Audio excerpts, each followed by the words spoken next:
Okay. Welcome to another episode of ECommerce One. And today's guest is Joe Glover, the founder of the Marketing Meetup, a community of over 20,000 plus digital marketers and marketeers. How you doing, Joe? Doing good. Thank you very much for having me here today. Thank you for coming on. Thank you for agreeing to come on. Now, we've had quite a lot of meetings internally about who we're going to get on the podcast and guests that the team that they would like to get on the podcast. And your name has come up a few times. You have a bit of a fan base within our agency team. So it was like, right, let's get Joe on and find out all about the Marketing Meetup, about communities. And obviously, I know you've got a lot of stuff going on there in the community. Talking to our sort of team. So look really keen to find out about the Marketing Meetup and how that came about and sort of the motivation behind it. Well, that's really super lovely that people have put my name forward. You know, it's a constant surprise to me, even at this stage, you know, that folks think of me in that way. And it's really kind that they would. In terms of like finding out about the Marketing Meetup, to the point of your question, then the Marketing Meetup, as you've already said in your introduction, is a community of marketers across the world, primarily in the UK, but we've also got people in America, Australia, Macedonia, Greece, Egypt, wherever it is. You know, we've sort of united marketers from across the world, even though that sounds quite grand. The line that we sort of speak about really is that we look to educate and connect marketers, but I think the most important thing about the Marketing Meetup is that it's done with kindness. And actually, for me, you know, I've got to be careful here not to sort of over-grandize, you know, sort of make it bigger than what it is. But for me, the Marketing Meetup is about marketing, but more it's about human connection. And I think we've all had that experience at some point in our life where we've walked into a networking room or had an interaction with someone at some point where they've denigrated you to a figure or a sale or whatever it may be, and you come out of that interaction feeling slimy or dirty, and it's just not nice.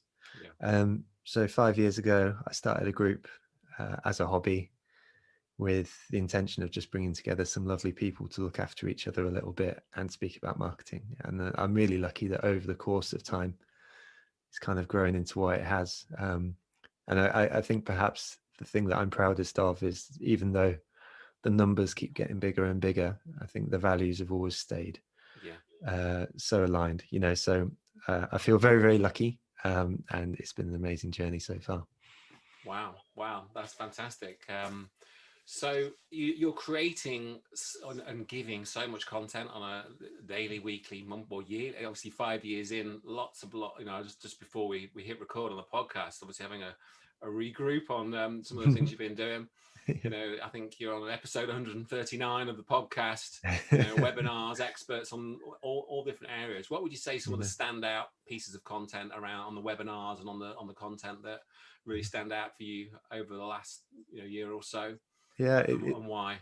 It depends on the metric that you're applying at the time, you know. So stuff like the Mark Ritzen session that we did was obviously amazing, you know, because it was a really large event. So like for that event, we had like 1,600 people sign up. There was like well over 900 people live on the session. Wow. Never mind, you know, just sort of watch it. I mean, stuff like the Rory Sutherland can be judged by the same sort of metric of sort of a large event with a big name as well. You know, these folks are people that are shaping the marketing industry. And they were sat there on our webinars, which was mad. You know, I mean, like I was pinching myself for those sessions. But then I think the important thing is that, and perhaps this is something that we all get swept away with a little bit, is that sometimes the big names, you know, in Mark and Rory's case, they absolutely delivered. But just because people have a littler name does not mean that they don't have anything less valuable to say or more valuable to say. So, for example, people like Mary Owusu, who leads a company called GuruBound, and John Asperian, who, you know, is a freelancer and he's a technical copywriter. You know, people like those. Mary spoke about SEO and John spoke about LinkedIn and how to do it right. And both were like probably the best ever talks that we've ever sort of had in terms of the reception to them. Because I would personally never pick one and say it was my favorite, but you know, in terms of the reception, then those were the ones. And the reason why was that they were super practical. You know, people came in with Mary. She was like, these are the steps that you need to do right now. Yeah. And I know that after that talk, I spent about 2 days implementing exactly what she said. Yeah. And same for John. So I think there's lots of different ways you can judge your favorite or the best or whatever it may be. But with these talks, the real practical stuff was the stuff that people wanted. Yeah, that really resonates with me, to be fair. After going to industry event after event and listening to different talks and whatnot, and to be able to go away, I will really resonate with the speaker and see a real genuine passion, and clearly that they really understand their topic, and their passion for their topic is just quite infectious. But then having clear takeaways, you can go away and go, oh yeah, I didn't know we could do that, and breaking it down rather than leaving too much of a mystery of that topic. And you sort of go, well, I get we need to do SEO, but I still didn't really understand what we've got to do, or which can be usually quite often the case, sort of thing. Okay. Well, precisely. No, yeah, I couldn't agree more. I think each have their place as well. I think there's a time for inspiration, there's a time for practical, and it depends what you need in that moment. There's another talk which Sherilyn Shackle, who's the head of the Marketing Academy, gave with us at the end of last year, and it wasn't a this is how you do SEO. It was a purely inspirational talk, but likewise the reception was ridiculous. So it depends what people need in that moment. Having that mix, I think even more so at the moment, where everyone's potentially working from home, or there's you can almost get sort of implementation overload and definitely webinar overload, and having that, breaking it up with the more things on the mindset, more sort of dealing with different elements of lockdown life or whatever it may be, rather than just SEO this, SEO this, SEO this, or whatever it may be. Yeah, absolutely. I think we have to come back down to the reason why we're doing these things, and so for me at least, then the Marketing Meetup is a vehicle to helping people live a better life in a way. And again, that sounds really grand, but I think broadly speaking, it's my job to help folks be better in a professional context, and if they're better in a professional context, then they're likely to be happier at work, and if they're happier at work, then they're happier at home too. So I think there is an absolute influence that these things can have, whether it's inspirational, practical, whatever it may be. Just try to make people a little bit happier. Which I think is the key, isn't it, for all of us, really. We want to be that little bit, if we're happy in what we're doing, usually everything else sort of slots in, I think. It's definitely. So the community, when we say 20,000 people plus in a community, that's obviously that's a huge feat. It's fantastic. What would you say, are the benefits of that for the e-commerce stores that are listening in, and they're thinking, we're going to get into the community aspect as we go through the podcast episode, but the benefits that you think that, and you've seen, that would maybe correlate to e-commerce stores that are listening to the podcast, the benefits that they may get?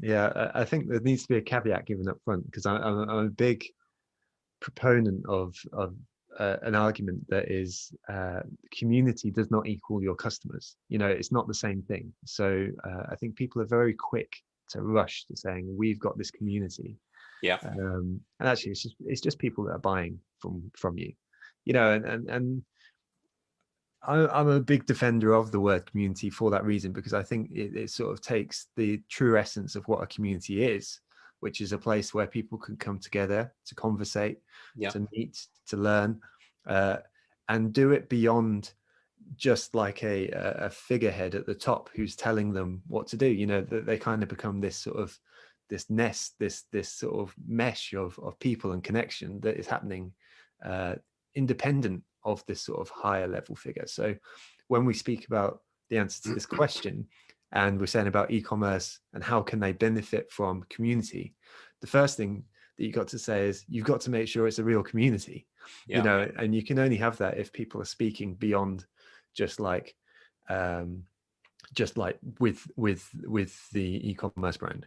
If you've got a genuine community though, like one that really matters, then you are starting to create something where your brand is not only a brand which people interact with on a very surface level, something they might even wear or whatever it may be.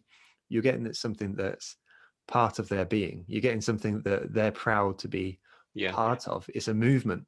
And this is the rubbish example that every marketer gives ever, but they are a relevant one, is that Patagonia feels more like a cultural movement than it does just a brand. And you could say the same for Nike in the past. The benefit of all that is that people start speaking, and so the greatest marketing channel in the entire world is word of mouth. And if people start speaking about you and start identifying, it just goes down to psychology. You start creating a group of people who resonate with your brand, resonate with it, to the point where your logo is their badge of honor, their badge, and they will speak about it. And that's infectious. Peloton are doing it right now. People become their greatest advocates. And again, folks start speaking, inevitably leads to sales further on down the line. So the benefit of community, probably the biggest one, is well, the first is engagement, and then the second is advocacy. Okay, great. I think it's newer territory more for a lot more e-commerce brands. I think it's obviously something that we've interviewed quite a lot of guests, e-commerce actual owners on the podcast, and the ones that have got that community aspect right. I mean, I don't know exactly what right is. I can't really define it exactly, but you can see when you look at their social media, it's driven very much by the community rather than the owner or the head, if you like, or the main person. It's what the ones that I see that are doing really well. Are the sort of, as you say, the advocates, the people in the community that are really like, what's the word? They're sort of flying the flag for the community, and it's like badge of honor, like you say, and they're almost, when you look on social media, they're answering for the community, or they're engaging with the community, and almost like the brand almost stand back, but they're not standing back. They're obviously guiding and moving things in the background. Yeah, that's it. Yep, spot on. I think that kind of advocacy that you see on social media, as you say, is a great example and a good signal that you're starting to build something that people care about. So I mean, I think it is quite interesting going back to the sort of your community and my team. We give them quite a bit of time each week and month to just spend time to learn and we point them into certain trainings and courses and things like that, and we've got access to a lot of different people and training courses. But they very much you do, your community does get mentioned quite a lot, which is quite well, it's amazing, really, really good. But what would you say would be one of the key things you've done, if you could sort of say one thing, maybe two, or maybe give you one or two, that you've done and you could pinpoint to the success of your community? I'll give you two, because I guess then they work on either end. So I guess the first is, I don't want to say the word selfless, but it's the closest word to what I mean. We look to give first. We look to benefit the human beings who are part of this community, improve their lives, and do so with a genuine sense that that's the purpose of the organization.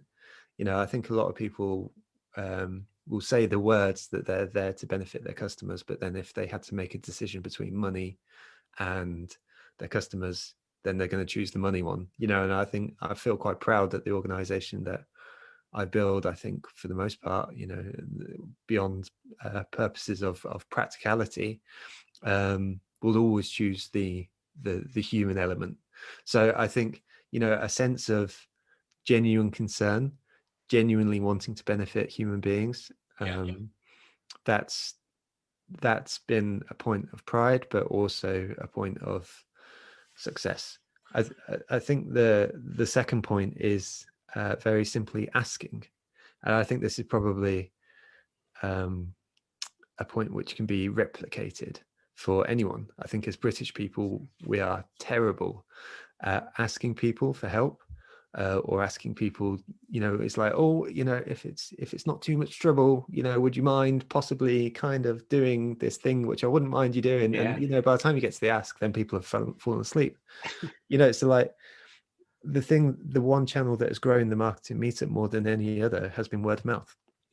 And there is a marked difference in the communications which I put out, in the response from folks when there's a line which says, would you mind sharing this, versus a communication where there isn't such a call to action. You see a big increase. Yeah. Absolutely. So, Yeah. I think, I needed to get over myself to a certain extent, and sort of Yeah. meekly sort of get away from that. But like when you're providing something which is providing genuine value in people's Yeah. lives, they kind of want to share it because Yeah. it's a good thing. So Yeah. just asking has been a real sort of Yeah. beneficial thing, and something that's made a big difference. I think that's two great takeaways there. I think I've read a few times, and I'm a very similar beliefs in our business, that genuinely try and help as many people as we can, Mhm. and whether things come from that or not, genuinely, if you can help somebody with their career, as in your case, or with their own marketing strategy, you're going to leave a really nice experience there. And then if ever they then are interested in the thing that you sell, if that's then they may well buy it, but they're going to have a good experience, and and you're going to be on the list, that's for sure, but you do it to help. Absolutely. So giving us, and that's this, I think the e-commerce stores listening in, how that might resonate with them is like, what can you give in your e-commerce business to help a potential customer, or just anybody that is thinking of buying something in your product range or whatever. What sort of content can you create that will help them understand the product more, purely just to help them understand the product, and then the byproduct of that maybe, but it might not be, and it doesn't matter. But give enough. That's I think that's that really resonates with me. And then simply just asking. I think it's quite surprising. Like I was thinking, just some of the guests we've had on the podcast and some of the people we've got lined up. Just reaching out to people and saying, would you mind X, or could you do what this? And it's surprising, that it's surprising what the answer may be. I think that's maybe a little challenge for the guys that are listening right now, is to maybe hit pause and think about that thing you're going to go and ask for in your next email email sequence, or your next time you maybe been putting off maybe asking something of somebody, or and you're a bit scared to do it, or a bit maybe reserved to do it. Go out there and ask and see, what's the worst that's going to happen? Probably not a lot, really. Absolutely. Spot on. Absolutely spot on. I want to just add to your first point there as well about the sort of the long-term perspective and sort of looking to give first, because of I spent a little bit of time in an e-commerce agency, so I'm kind of familiar with the world, and like the of course the nirvana that we all speak about is lifetime value, and like, if we're going to put this conversation in purely commercial terms, I have a firm belief, and I'm sure that the data backs it up too, that in a commercial sense, that giving attitude in terms of lifetime value is huge. So I think there's a numbers game to be played there as well. I live and breathe by it myself. I think something just sparked out of my mind there. It's like, I think 7 years ago, I did a talk at Spring Fair, which is the big sort of gift fair, and various other industries, but it's huge. As they say, I think their numbers are like 70,000 people. I did a talk there on I think it was on SEO at the time, or I actually can't remember, it's that long ago. And it might have been Google Shopping, I think, actually. And I got there, we spent a lot of time preparing it. We drove over to NEC, and I went, and there was 7 people there, and it was like, oh man, not like a webinar. I prefer the webinars, definitely. But I just gave it my all, everything, just value. Of course, we mentioned the brand and who we are and what we do, but literally like 40 minutes of presenting, cracking webinar. Last week, well, the week before Christmas, this is like 7.5 years later, we got somebody filled in a form on our website. I spoke to them and they said, I said, oh, how did you hear about it? Oh, I saw you do a talk 7.5 years ago. Yeah, amazing. Yeah. So I'd remembered all that time, sort of thing, and throughout that time, he had watched various other webinars and things like that. But if he didn't have put his hand up, it doesn't matter, Well, I think if you think about, if you're in agency world, and you're looking to bring on board clients, then I would say probably, sort of 8 out of the 10 clients that you think about that are on your books right now, most of them would have felt like friends by the time they've already come in. Yeah. you know, and that sort of speaks to that long-term relationship building, you know, and I know it's turf that lots of folks have trod on over the course of time, and it's nothing new for a podcast, but it bears repeating, you know, that Yeah. I think particularly in the 2020/2021 world, more marketers are going to be asked to make more decisions purely based on the data, simply because budgets are being cut. Yeah. People are going to become more reserved. So I think it bears repeating and keeping in mind that, you know, these sort of more ethereal, sort of more, you know, that where the attribution isn't a straight line, Yeah, you challenging. know, Yeah. can really pay off. And personally, that's where I find a lot of fun as well, to be honest. So Yeah. Yeah. No, that's great. Some great takeaways there. So you touched on, and we sort of very quickly touched on email. So Mhm. obviously, I know you have this 20,000 strong community, and I believe email plays quite a big part in that. You know, and you were saying about asking for things, you know, and asking for, you know, for them to share, etc. What would be a couple of tips you'd give to the listeners? You know, email and e-commerce very, you know, work very well together. What are some of the tips you would give for that? So I can only share an experience. So if I share a very well, the one piece of advice that I've always taken to heart was my dad told me never to give advice. So so I can share an Cool. experience. And so the things that have worked for me over the course of time is sweating the small stuff. And specifically, it comes down to email copy more than anything. Yeah. So I don't spend a lot of time with flashy images, with anything like that. The majority of emails that go out from the Marketing Meetup to our database are plain text, Yeah. maybe with a GIF logo in them at the top or at the bottom in my signature, but they Yeah. essentially look like you know, like an email you'll Like get. an email rather than a newsletter design Yes, template, potentially. 100%, Yeah. 100%. And then if you think within the boundaries of a plain text email, you're like, well, there's not a lot of opportunity to sort of innovate and do things differently within that. But, you know, it's amazing from everything from the salutation that I use when I say, you know, hi, it's not hi first name, it's hi first name, you resplendent quetzal, you know, which is a type of bird, you know, and like, it's just whatever's in your mind in that moment, Yeah. you Yeah. know.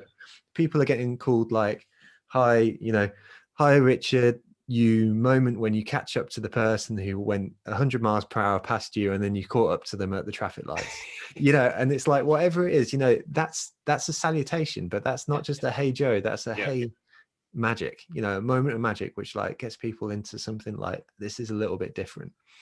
After that, you know, the copy, instead of saying, you know, like, we've got a webinar next week, it's like, well, let's put some humanity into it. So I'm sat in my chair right now typing this email to you. Immediately it becomes more human, Yeah. you know. Yeah. Rather than saying we've got a webinar, sell them on the benefits. You know, I really struggle with SEO, and for that reason, I've lined up Mary this week, who Yeah. is amazing at SEO. Yeah. You know, and then after that point, even stuff like the sign off. So I always sign off with love, Joe. You know, and love is like, you know, as a marketer, as a human, it's something that's really important to me. It's something I mean genuinely. But again, it's also something different. And even the signature image, as an example, then I always have a GIF in my signature rather than, and I can see that you do in yours, but like, you know, it elevates it beyond just a flat Yeah. image as well. Just You know, stands out a little bit more. that's Yeah. it. So, you know, what in a plain text email, we've identified 4 or 5 Yeah. opportunities to sort of Yeah. sprinkle some magic in there. So that would be, Yeah. That was very nice. That, I think, you know, just having that, taking a step back, I think, and sort of just being a bit more you as an individual rather than that corporate oh piece or that, you God, know. isn't life too boring to be Yeah. corporate? I mean, Yeah. like, you know, too short to be corporate. You know, it's like, I don't know. I mean, I don't know about you. I mean, how would you define corporate? What would be your definition of a corporate life lived? I think very strict, you know, very tight. You're not allowed to really express yourself for fear of reprisal or, you know, problems from your peers. I think, you know, you want an environment where you work and who you you surround yourself with, where you can be yourself. So doing some of the things you say, you're very much being yourself, aren't you? Yeah. Well, and I think that's a lovely definition, because it reminds me of a story. And that story was, one day I was on LinkedIn and I was just browsing, and I wasn't tagged into this post or anything like that, but I stumbled upon a post that people were speaking about the Marketing Meetup. And the chap who posted was speaking about it favorably. But then there was a comment in the comments section from someone who said, "Oh, I subscribed to their emails, but their tone made my toes curl." Sorry, this was your email. Yeah. So Yeah. So the emails that I send made their toes curl, and I took that as the greatest compliment that I've ever had, because it meant that we were doing something that was either worthy of being loved or hated. Yeah. And I think there's a space that exists in the middle of marketing, which is a gray space, which so many of us live, that corporate space. And really, if you're aiming for love or hate, you're probably onto a winner, because people will care about it one way or another. Yeah, that's very, very well put. I think somebody said a similar thing to me about 10 years ago, where I really had a sort of personal challenge with speaking in front of crowds and things, and generally speaking, it was a big fear of mine. And somebody said to me, well, the reality is, you're going to go to a room and there's 100 people there, and 10 people think you're a complete idiot. Don't worry about it. And another 20 people will not even be listening, and then another 10 people, and so on and so on. But the reality is, there'll be an element in there that are your people, or that resonate with the way you are, and be yourself. And that really resonated with me. It's just like, well, just do come from the right place, in terms of what you're trying to do, and the way that you deliver, and try and help. The reality is, some people won't like you, or won't like the way you do things, but hey, it's okay. Yeah, spot on. Absolutely spot on. No, I love that. You're dead right. Okay, so we're going to need to have a good look at your emails, I think, over the next few months, because that's very, very much a high. It's very high on our to-do list right now. Literally, I've just come out of a meeting about half an hour ago regarding our bi-weekly emails that are going out. So that was quite a personal question, actually. Hopefully it helped. I mean, yeah. So, just you. So in the community, I know you've got a lot of, obviously, marketeers. I mean, you will have a lot, and you have got a lot of e-commerce specific marketeers, and the podcast Ecom at One, very e-com specific. What would you say is one of the number one challenges that e-commerce stores and marketeers are facing right now? Well, we've covered an element of this already. So, I think there's the e-commerce market beyond most is very data driven. So I used to live in PPC land, but again, it's the same for SEO, affiliate, social. They're driven by the numbers, and I think this is really exciting in a sense, because people have really nailed it these days. They know what they're doing, for the most part. For the good ones, then it is a game of optimization. But my fear is that it kind of removes the fun, the energy. And I guess on one level there's a warning there, which is the thing that makes you special, you have to keep on doing that, rather than sort of over optimizing out your personality. And then, the second thing for e-commerce marketers, is a wider context thing, which is like, it's 2020, 2021. We're in lockdown right now. The shops are shut. There's a whole range of new dependencies on e-commerce arms for retailers. But then there's also e-commerce only brands. So, for example, Gymshark, of course, are smashing it. But then, I think one of my favorite brands right now is a brand called Son of a Tailor, who are a outfit out of Denmark. And they offer like personalized clothing. So, for example, they take a bunch of measurements from you, and they've got an algorithm that matches that. And by the end, they give you a t-shirt that is designed to fit you and you only. Wow. So it is literally no longer, to play on the cliche, no longer one size fits all. There are brands out there that are building clothes specifically for people. And not only that, then they're building in elements of amazing service as well. So one of the things that Son of a Tailor do, again, as an example, but this is a wider thing, if the t-shirt doesn't fit, that they send you based on their algorithm, they'll replace it for free. And like, if that's the competition versus walking into a retailer where the shelves are messy and the store, everything's out of stock, you wonder which one you're going to go to. So there's some incredible competition, a lot of innovation, a lot of change. So it's exciting and terrifying to be in e-com and retail, I'd say, right now. Isn't it just? Yeah, terrifying and exciting. It's fun. Great. Love it. So going back to the community aspect, obviously we talked about, that obviously we're going out there and we're just doing, from your aspect or your point of view and our more joint point of view is, you're creating and giving, but ultimately, you've got that commercial aspect. What would you say some of the tips you could give about monetizing a community? I know we're sort of saying, well, people will reach out when they're ready, and they'll like you and believe in your way that you're doing things, etc. But what are some of the ways to monetize a community? So the first thing I'd say is to take it slow. So the Marketing Meetup broke even for the first 2 years. Made a small profit for the third. And then in the fourth and the fifth, and it's kind of exploded. So, I think that John Asperian speaks of a 30-month mindset. And I'd really encourage folks to take a 30-month mindset before heading into more or less anything, to be honest, brand building wise. So I'd say that's the first thing. But then secondly, you've got to figure out your model. So my community grew into a business and remains a community, but also, is now monetized. So we started out with sponsorship as the main thing, and that was a needs must. So we could put on a buffet at the events, and it just so happened that more people wanted to sort of sponsor over the course of time. So that's how we added more revenue. The thought process being applied there is like, who are the people that can benefit from being exposed to my bunch of people that I'm bringing together? So in my case, it was recruiters. It was organization that would offer qualifications for marketers. And folks like that, people who wanted to hire marketers. All these people came in and sponsored the Marketing Meetup because they wanted access to that group of people.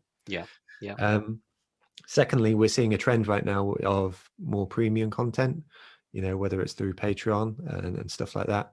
So we're going to be following a similar model very soon. So we're going to be launching our own membership element to the Marketing Meetup, where we're building out what we're likening to a Netflix for marketers.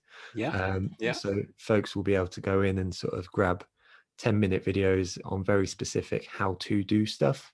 So like that kind of solves a problem where folks are always like, I want to know how to do this thing. I want to know how to do it, and I want to speak to the expert on doing it, but I don't know how. So we're kind of filling that gap. And again, that's one example. It'll be like £10 a month. We were speaking about this before we went live.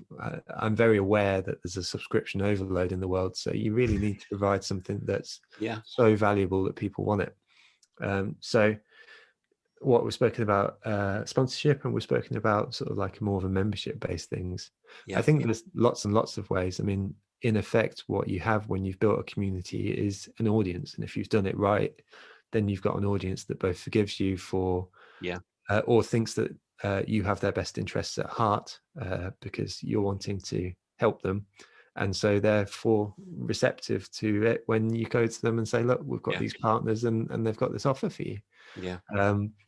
So then that builds out stuff like affiliates or, training programs or workshops or whatever it may be. So there's a whole range of monetizing options, but you've got to do the hard work first. And I think the guys that are listening in, some of those different options will resonate with them in different ways, sort of thing. So sponsorship, and sort of, tying in with firms that you can partner with. I think that will resonate with a lot of people, and a lot of our clients, and I know listeners do a lot with partnerships and sort of ambassador type programs and that type of thing.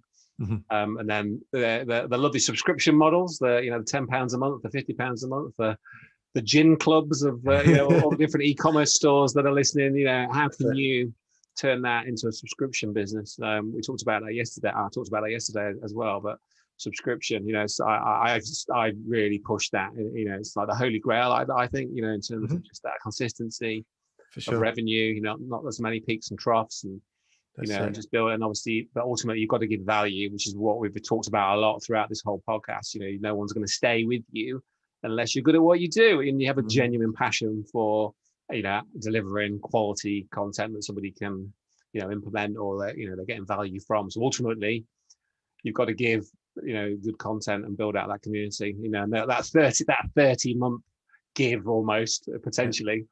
But some great takeaways there, Joe. Thank you very much.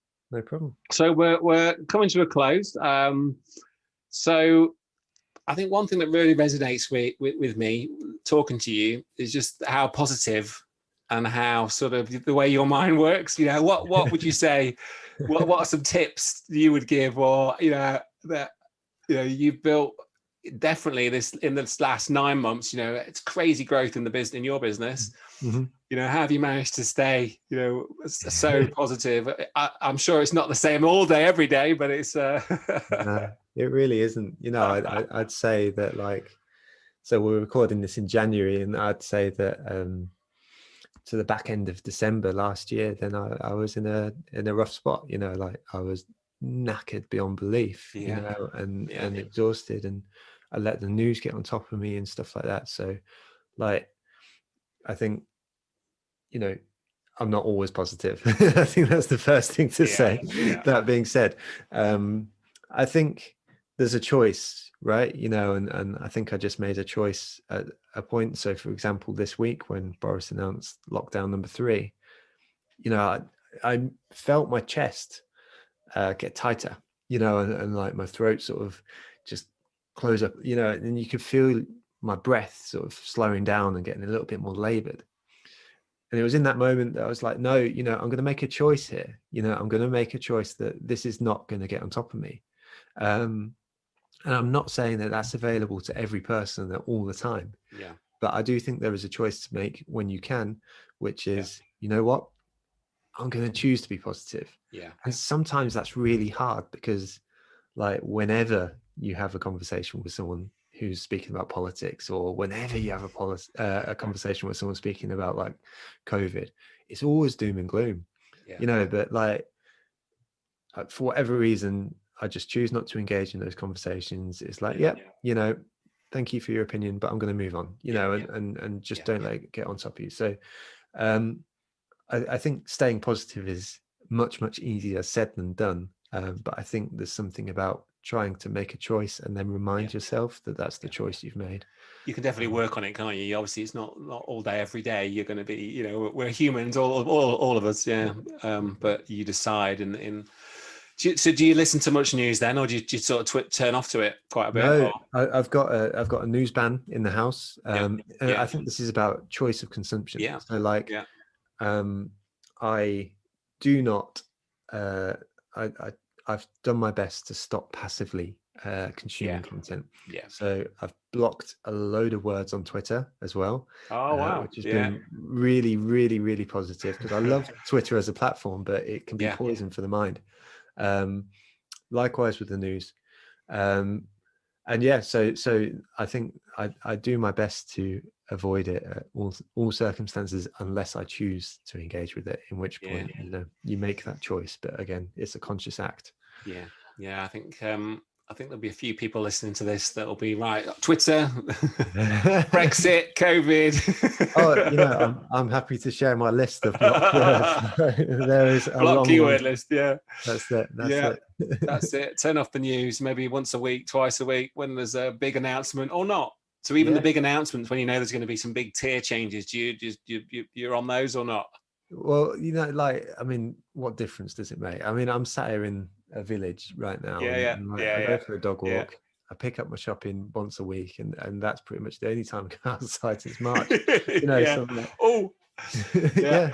can still do that in tier 9 sort of thing. Hopefully. Exactly. I think what difference does it make at the end of it? I have to, yeah, totally. Well, thank you so much, Joe. We always like to end every episode on a book recommendation.